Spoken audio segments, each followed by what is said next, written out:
The emergency meeting was held in the deepest part of Kepler Station, where no one could hear or see what happened inside. 23 different alien species had gathered in a room that was protected by the strongest shields the galaxy had ever seen. The lights were dim and the air felt heavy with secrets and danger. Each alien sat in a specially made chair that fit their body type, and none of them looked happy to be there. Ambassador Zethkar from the Vraxian Empire stood up first, and his bug-like face showed anger and worry. His 6 arms moved quickly as he spoke, and his voice came through the translator machines in perfect galactic standard language. The other aliens turned to look at him because everyone knew he was one of the most powerful beings in this part of the galaxy. "My fellow beings, we have a very serious problem that we can no longer ignore," he said while his sharp claws clicked on the metal table. "The humans are spreading too fast and they are taking over places that belong to us. They build their colonies wherever they want and they do not ask for permission. They do not follow our rules and they do not care about our laws. This must stop now before it gets worse." Around the large round table, heads nodded and strange sounds of agreement filled the room. The crystal beings called Etherians made musical sounds that meant they agreed. The lizard-like Soros people hissed and showed their sharp teeth. The whale-like cetaceans made deep singing sounds that vibrated through the water tanks they lived in. Even the machine beings called synthetics blinked their lights in patterns that meant yes. In the corner of the room sat a figure that no one paid much attention to. He was listed in the meeting records as Dr. Jacob Morthson from a small world called Terra Nova. His job was to watch and learn about how different species work together. He had been invited because the council sometimes let observers from small worlds attend their meetings. His face looked similar to the Altarian people with their pale skin and large eyes, so no one questioned why he was there. But this observer was not who he appeared to be. His real name was Jake Morrison, and he was a lieutenant commander in the Human Colonial Defense Force. He had spent months changing his appearance with genetic modifications and learning how to act like an Altarian scientist. His enhanced hearing devices recorded every word that was spoken in the room, and his training helped him stay calm even though his heart was beating very fast. Jake had been sent on this mission because human intelligence had learned that something big was being planned against human colonies. They knew that several alien species were meeting in secret, but they did not know what they were planning. Getting someone inside these meetings had taken a year of careful preparation, and now Jake was finally here listening to words that made his blood turn cold. The Vraxian ambassador continued talking, and his words became more frightening with each sentence. "Our intelligence teams have been watching the humans for many months now. They are not the peaceful explorers they pretend to be. Their mining operations are really military bases in disguise. Their trading posts are actually spy centers. Their science ships carry weapons that could destroy entire planets." A tall, thin alien with blue skin and 4 arms raised one hand to speak. This was Commander Veltar from the Hegemony Fleet, and everyone knew he controlled the largest military force in the galaxy after the humans. "The data we have collected shows that humans are different from any species we have ever encountered. They do not think like we do. They do not act like we do. They are dangerous in ways we are still trying to understand."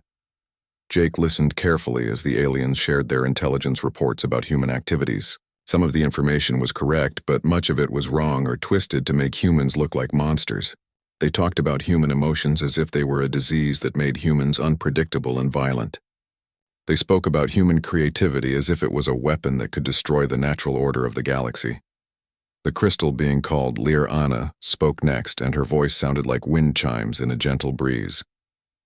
"We have studied human history from their own records, and what we found terrifies us. They have been fighting wars against each other for thousands of years. They destroy their own environment for short-term gain. They create weapons that could kill millions of their own people.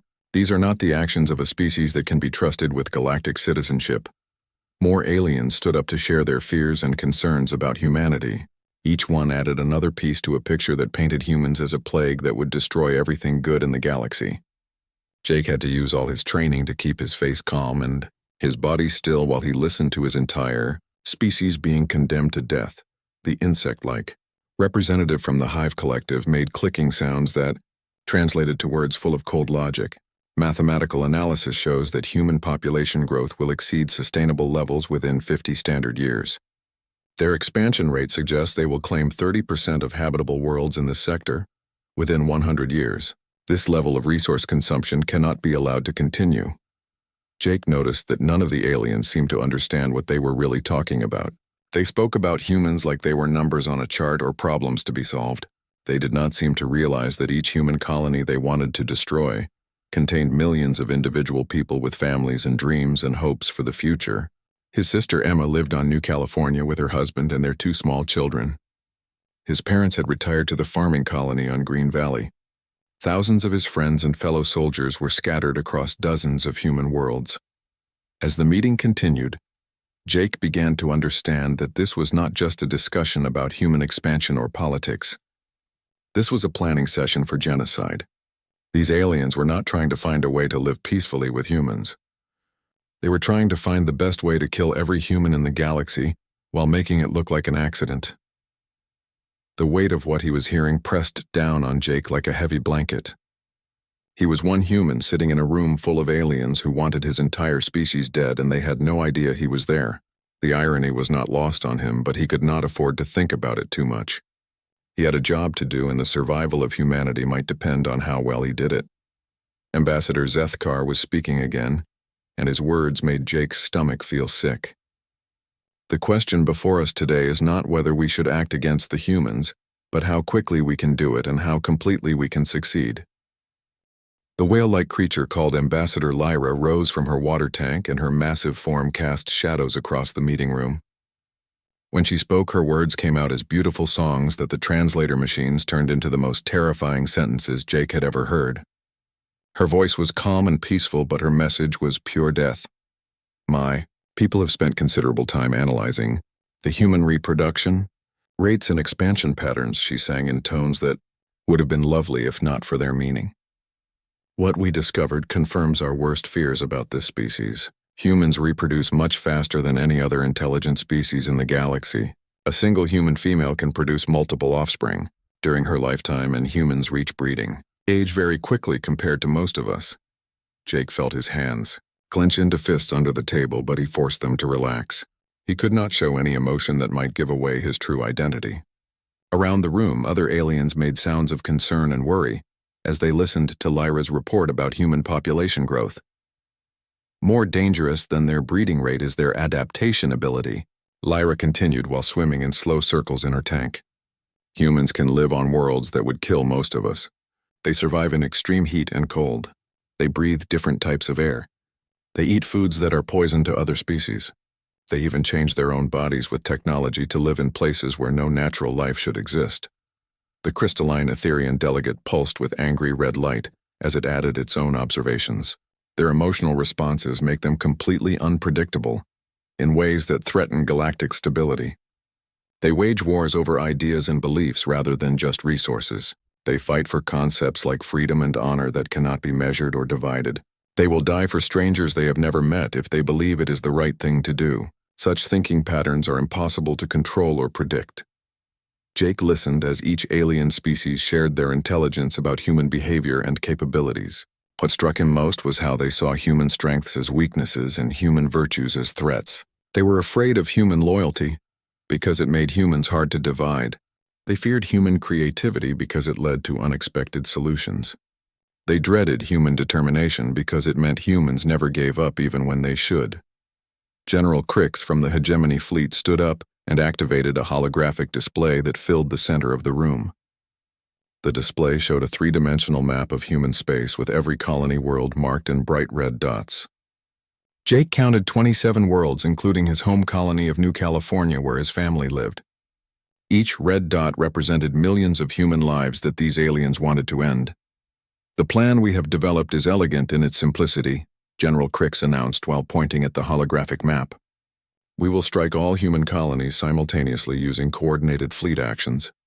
The attacks will be designed to look like natural disasters rather than military strikes, solar flares, asteroid impacts, planetary system failures, events that could happen naturally but rarely do. Jake watched in horror as the general zoomed in on individual colony worlds and showed exactly how each one would be destroyed. New California would suffer a massive solar storm that would fry all electronic systems and kill every living thing on the planet. Green Valley would be hit by carefully guided asteroids that would look like a natural meteor shower.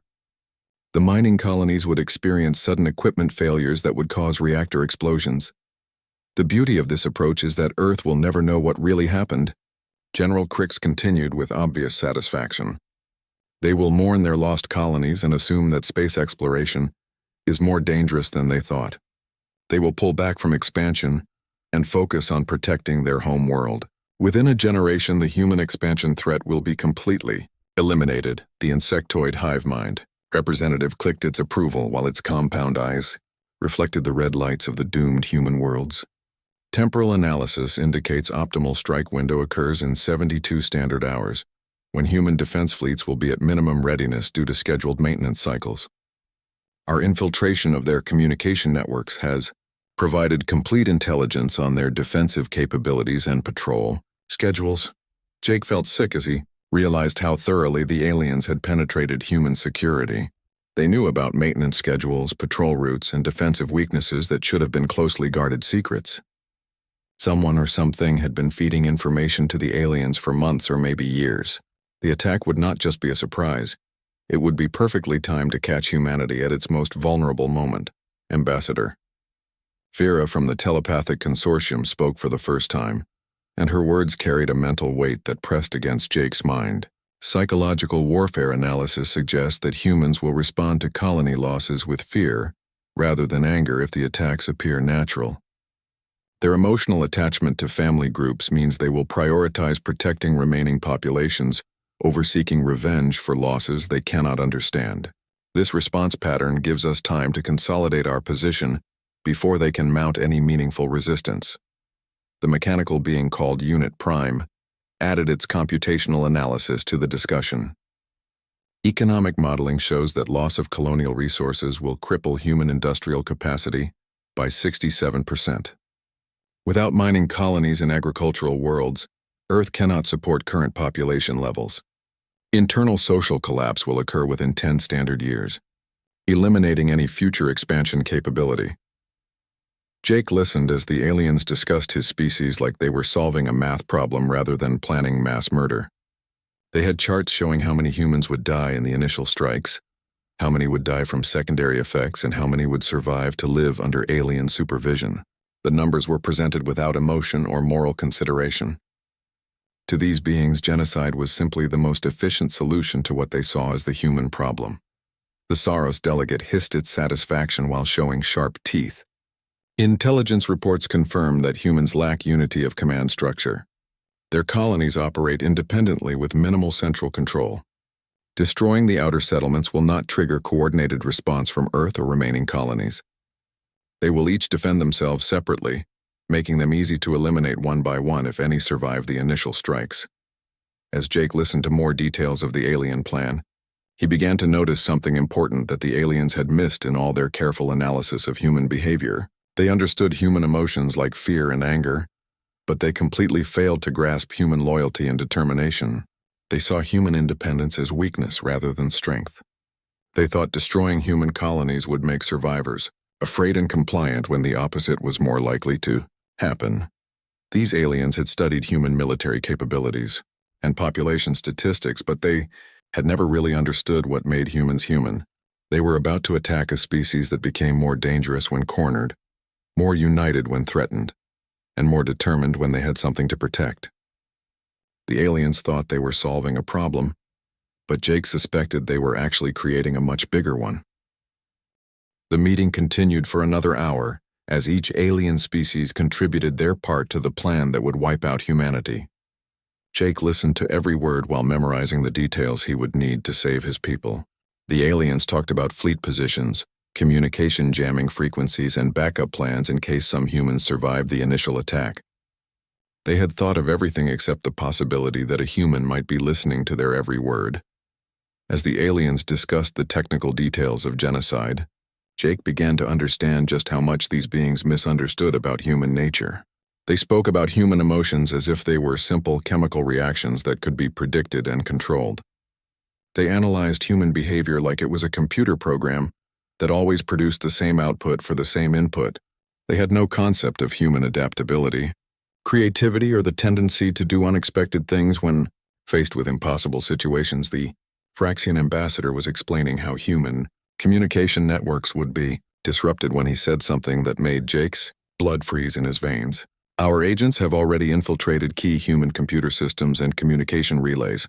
When the attack begins, humans will be unable to warn each other or coordinate any defense. They will die alone and confused, never knowing that they were murdered rather than victims of natural disaster. Jake realized that the aliens had not just planned an attack. They had already begun it by placing sleeper agents and computer viruses throughout human space. The colonies were already compromised and vulnerable, even before the alien fleets moved into position. This was not going to be a fair fight between equals. This was going to be the systematic extermination of an unsuspecting victim. The meeting was called for a short break, and aliens began moving around the room to stretch their various types of bodies and consume the foods they needed to survive. Jake knew this was his only chance to get the information he had gathered to someone who could use it to save human lives. He stood up carefully and moved toward the door like he was going to find a bathroom or get some fresh air. The corridor outside the meeting room was dimly lit and mostly empty. Jake walked quickly toward the communication center where he hoped to find a way to send a message to human space. His enhanced hearing picked up the sounds of alien conversations from other parts of the station, but none of them seemed to be paying attention to one small observer from a minor world. When Jake reached the communication center, he found it guarded by two security robots that scanned him with blue light beams. His false identification passed their security check, and they allowed him to enter the room filled with communication equipment from dozens of different species. Jake moved to a maintenance terminal in the corner, where he hoped to access the station's main communication array without being detected. His fingers moved quickly over the alien controls as he uploaded the recorded conversations to a hidden data transmission system. The information would be broken into small pieces and sent through different communication relays to avoid detection. If everything worked correctly, the data would reach human intelligence centers within hours and give them enough warning to prepare some kind of defense. As Jake worked on the upload, he heard footsteps in the corridor outside. Someone was coming toward the communication center, and he needed to finish his work before they arrived. His military training had taught him to work under pressure, but his heart was beating so fast he was afraid the sound might give him away to any aliens with enhanced hearing. The upload was almost complete when a shadow fell across his workstation. Jake looked up to see a tall figure standing behind him with large dark eyes that seemed to look directly into his soul. It was Ambassador Vera from the Telepathic Consortium, and Jake knew immediately that he was in serious trouble. The telepathic species were known for their ability to read minds and see through deceptions that fooled other aliens.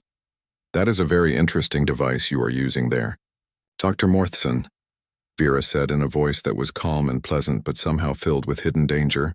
"I was not aware that xenobiologists required such sophisticated communication equipment for their research." Jake forced himself to remain calm even though he knew that one wrong word could expose him and doom his entire species. His training included techniques for resisting telepathic intrusion, but he had to be very careful not to use them too obviously. Too much mental resistance would be just as suspicious as too little. "I am simply taking notes about the fascinating political dynamics I observed in the meeting," Jake replied while keeping his voice steady and professional. "The way different species reach consensus on complex issues is quite remarkable from an academic perspective. I wanted to record my observations while they were still fresh in my memory." Vera tilted her head to one side, and Jake felt a gentle pressure at the edges of his mind as she tried to probe his thoughts. He focused on maintaining his cover identity as a scientist from Terra Nova, while carefully hiding his true memories and emotions. The mental contact felt like someone was gently touching his brain with cold fingers. "Your mind has a very unusual structure, Doctor," Vera observed while her mental probe grew stronger. "Most academics have chaotic thought patterns filled with random information and creative ideas. But your thoughts are very organized and disciplined, almost like someone with military training might think." Jake knew he was walking on the edge of a cliff, and one wrong step would send him falling into disaster. He needed to give Vera some explanation for his mental discipline without revealing his true identity. His cover story included details about growing up on a frontier world where everyone received basic military training for protection against dangerous wildlife. Terra Nova is a frontier colony where everyone learns basic survival and organizational skills. Jake explained while the telepathic probe continued to press against his mental defenses. Frontier life requires disciplined thinking patterns for survival. Perhaps that explains what you are sensing in my thought processes. Before Vera could respond or probe deeper into his mind, emergency alarms began blaring throughout the station. Red lights flashed in the corridors and an automated voice announced that there was a hull breach in Section 7.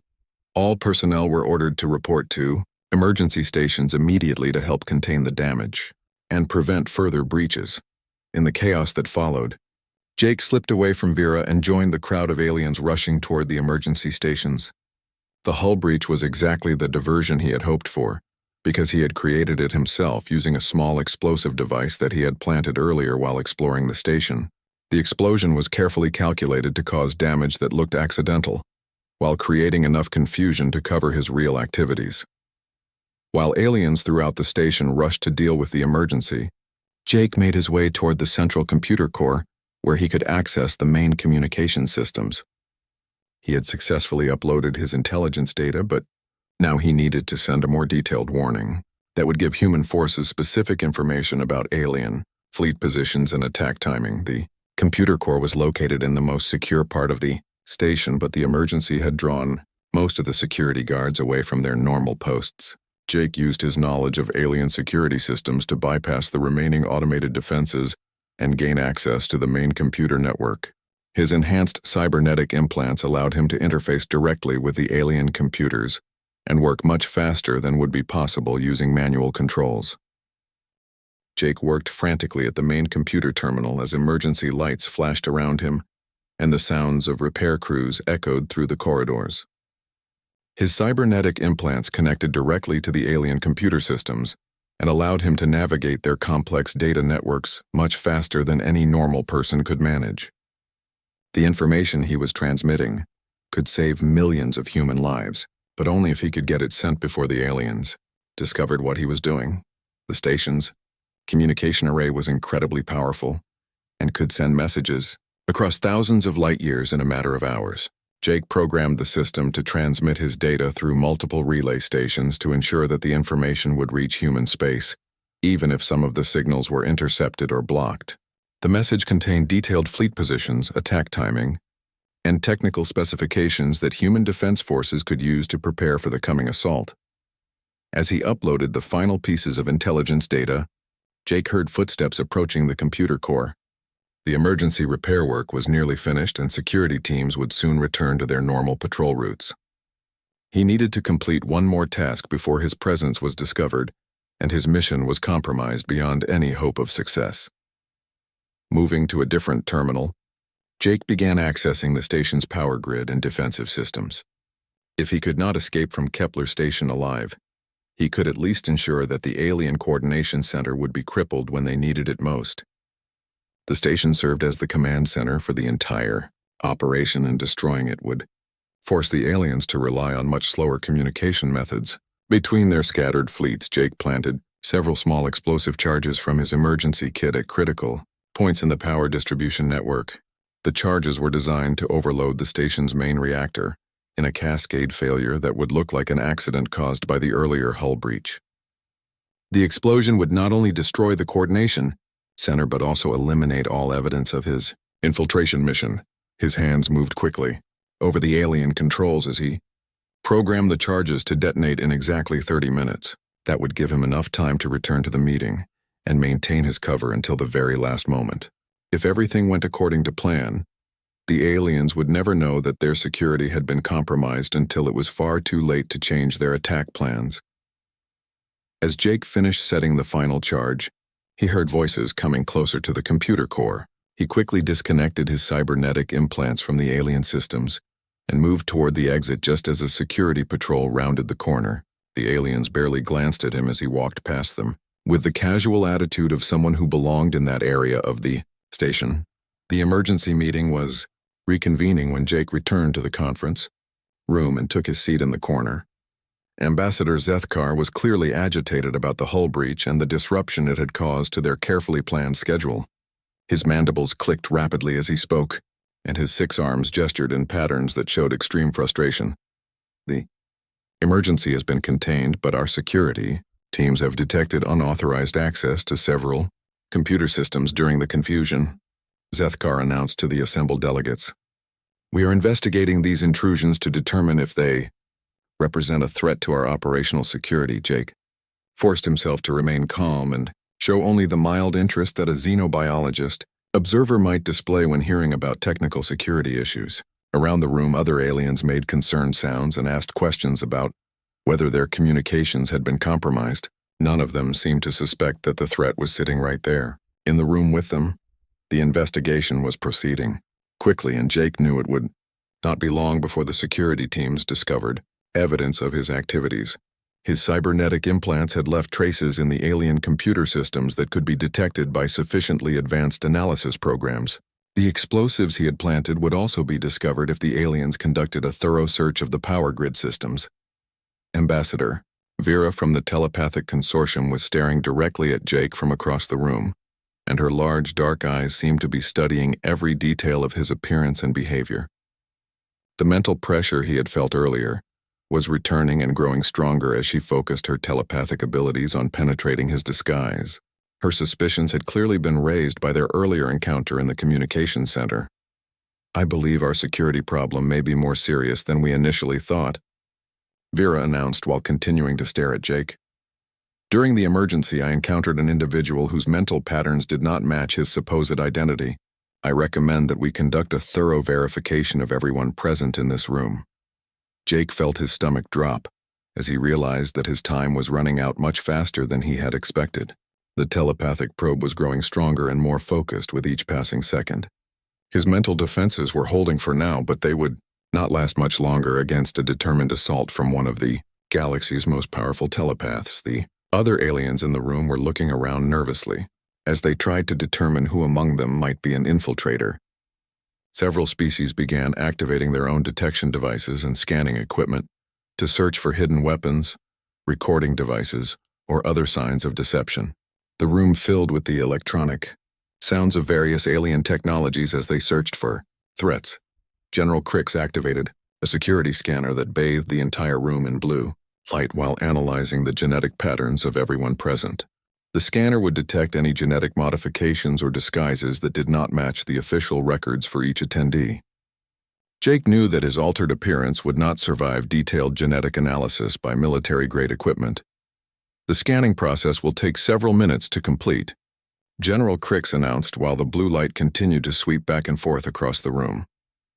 Anyone who attempts to leave before the scan is finished will be detained for questioning. I recommend that everyone remain calm and cooperative during this security verification process. Jake realized that he had perhaps 10 minutes before the genetic scanner would expose his true identity to everyone in the room. The explosive charges he had planted would detonate in 20 minutes and destroy the station, along with everyone aboard.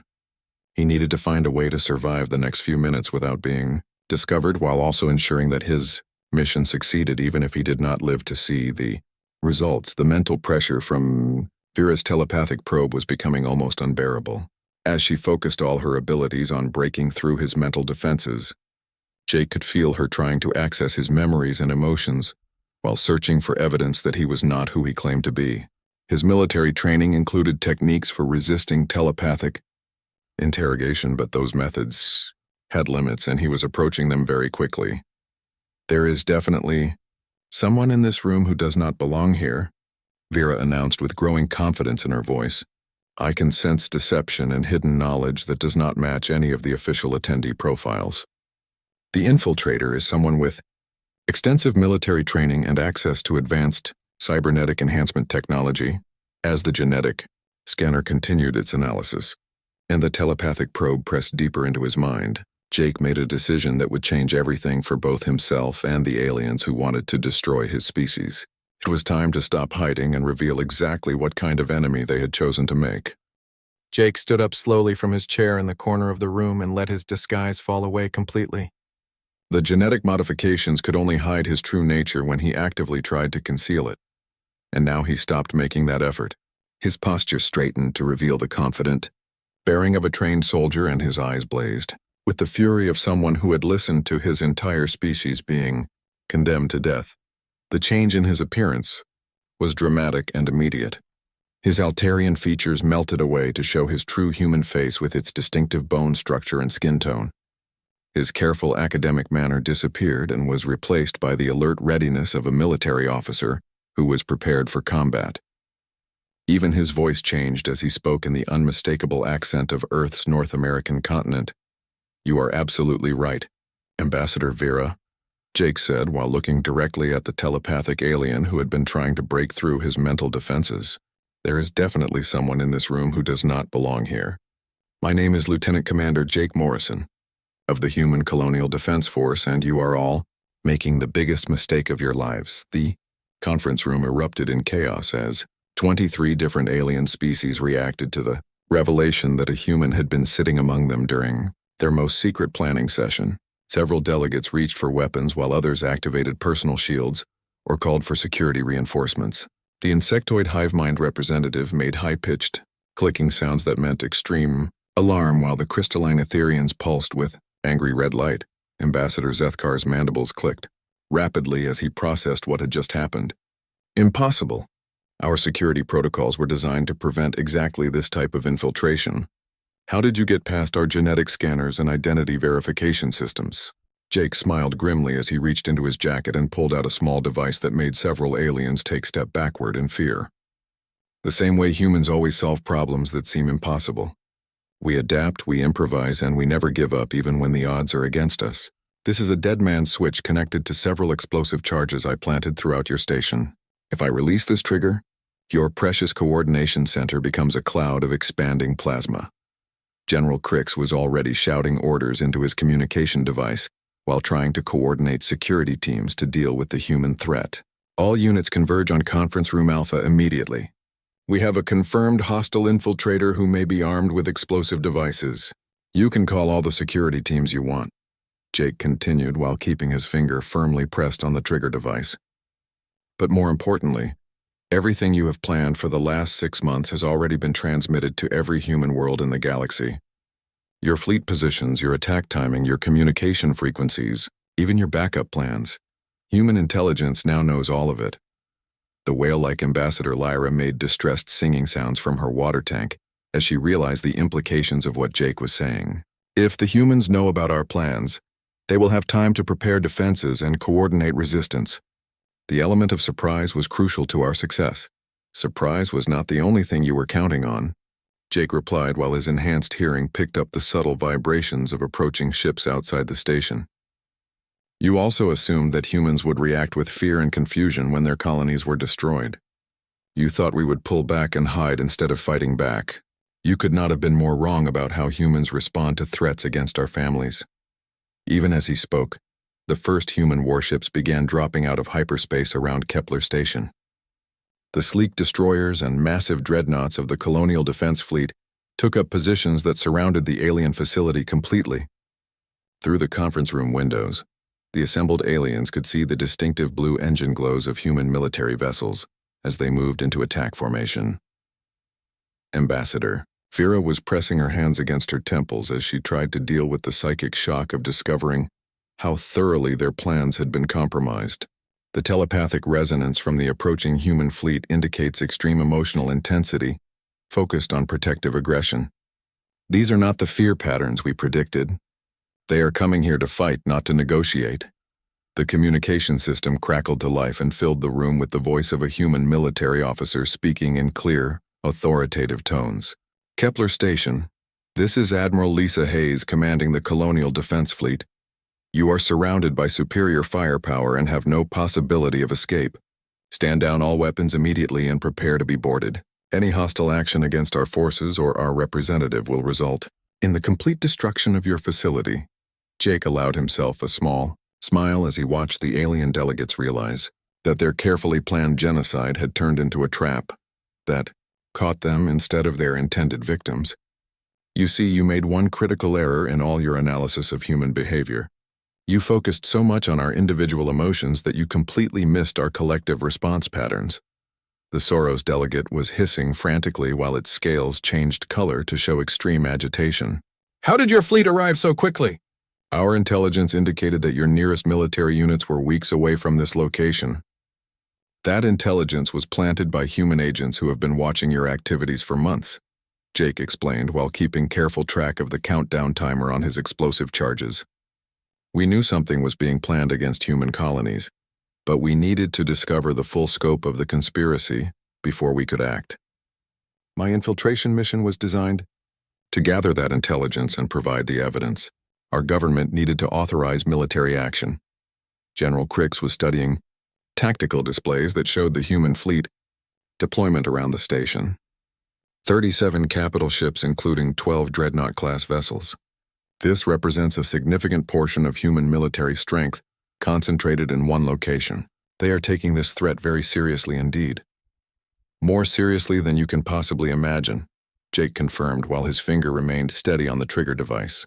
Every human world in the galaxy received the intelligence I transmitted along with orders to prepare for coordinated defense. Your surprise attack just became a coordinated counterattack by an enemy that knows exactly where you are and what you are planning to do. The mechanical unit prime was calculating probabilities with visible electronic displays. Tactical analysis indicates mission failure probability now exceeds 97%. Recommended course of action is immediate surrender and negotiation for favorable terms before human forces initiate hostile action.